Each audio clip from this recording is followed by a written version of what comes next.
So this is a 2008 Toyota Highlander, and this is the same for a 2008 through 2013 Highlander as far as I know. What my problem was that I was crawling across these seats and actually kicked this, and it busted this little piece on the inside here. Let me zoom in.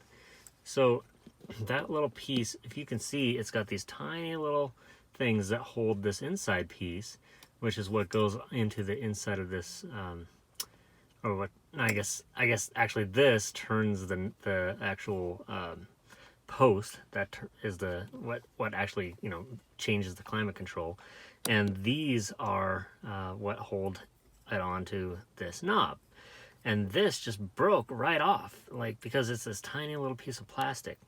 And so what I've done is basically a new version of that. So it's got the little holes that hold onto the knob, and it's way thicker, and that's not gonna be easy to break. And it's got a little part on the inside here where you can put the little piece of metal that is inside of there that holds onto the post. Put that little piece inside of there, and then you can just slide this right onto here.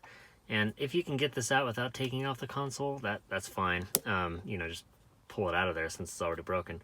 Or you can take this off and then put this on there. And then, once you have it on, let me zoom back out, you can just push this right back into it, like so, see? And it's on there. And so you've got a fix for your broken knob. And so I have one on this side, as you can see, and that is not breaking. I could kick this all day. I'm not going to, but it fixes the issue for me. And there you are.